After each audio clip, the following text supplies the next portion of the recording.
এই সামজু আমাকে একটা ছবি তুলে দে না। আমি পরে ফোন দিচ্ছি তোকে। কোন এগুলো তুলে দিব? ওদিক থেকে আমারটা দিয়ে তুলে দিই, তোর পাঠা দিচ্ছি।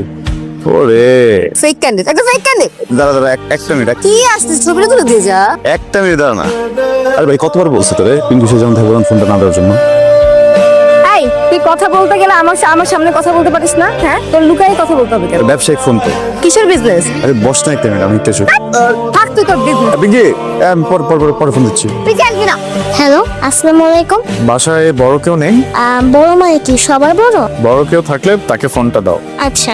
বাবা বাবা বাবা, জি মামুনি। বড় খুঁজতেছে। আমি তো আর বড় না, তুমি আসো। কে বড় খুঁজে মা? হ্যালো, আসসালামু আলাইকুম। জি বড় বলছিলাম। না সরি, আমি বলছিলাম। আপনার সাথে আমার খুব ইম্পর্টেন্ট কথা ছিল, আপনি কি ফ্রি আছেন? আমার সাথে ইম্পর্টেন্ট কথা থাকলে আপনি আমার ফোনে ফোন দিবেন, আমার ভাইয়ের ফোনে ফোন করছেন কেন? এটা সঞ্জুর নাম্বার না? আপনি কি সঞ্জু না? না আমি সঞ্জু না, আমি ওর বড় ভাই রঞ্জু বলছিলাম। সঞ্জু কি আছে? ওর সাথে কি একটু কথা বলা যাবে? আমার খুব ইম্পর্টেন্ট কথা ছিল। আচ্ছা একটু হোল্ড করেন। সঞ্জু, হ্যাঁ সঞ্জু, এই এদিকে আয়, তোর ফোন আসছে। ফোনটা সাথে রাখতে পারিস না? হ্যালো, আসসালামু আলাইকুম। আপনার সাথে আমার খুব ইম্পর্টেন্ট কথা ছিল, আপনি কি ফ্রি আছেন? রং নাম্বারে ফোন করছেন ভাইয়া, রং নাম্বার। আপনি যাকে ফোন করেছেন আমি উনি না। Wrong number? আমি তো রাইট নাম্বারে ফোন করেছি। আপনি সঞ্জু বলছেন রাইট? জি বলুন। সঞ্জু, আমি একজনকে ভালোবাসি।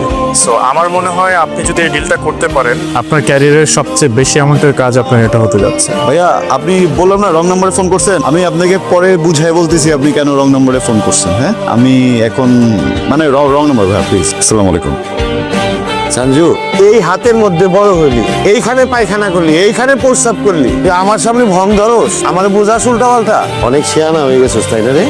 শোন, যেদিন কট্টা খাবি সেই দিন টের পাবি, আর সেই দিন কিন্তু এই ভাই উদ্ধার করবো। পিঙ্কি হয়েছে নাকি? সে এখন আবার কি করছে আমার একটু বলবি তো নাকি? তুই আমার সাথে কথাই বলিস না। কেন?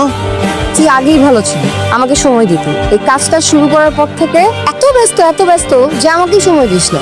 সঞ্জু, আমাদের রোমান্টিক জায়গাটা যদি ঠিক না থাকে তাহলে কিভাবে হবে? রিলেশনশিপ কিভাবে আগাবো? আরে ভাই সব কথা সত্যি বললে হবে না। শোন না, আমি কি কাজ করতে চাইছিলাম? আমি তো ফার্স্টে বলছিলাম আমি স্টুডেন্ট, আমি পড়ালেখা করি। তুই যখন সময় হবে তখন কাজ করবো না? তুই তো আমার জোর দিলি আমার কাজ করতে হবে, আমি কিছু একটা করতে হবে, না তোর বিয়ে হয়ে যেতেছে।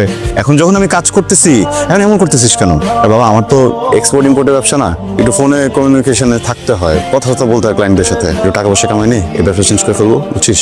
দুজন মিলে ইউটিউবে ফেসবুকে একটা চ্যানেল খুলে হাজবেন্ডের ব্লগ করবো না। দেখ আমার না ভালো লাগতেছে না, আমার মনে হচ্ছে তুই আবার একটা ঝামেলা পাকাবি। শোন, কোনো যদি ঝামেলা হয় তোরে মুক্ত দিয়ে আমি চলে যাবো বুঝছিস? পাত্তা দে।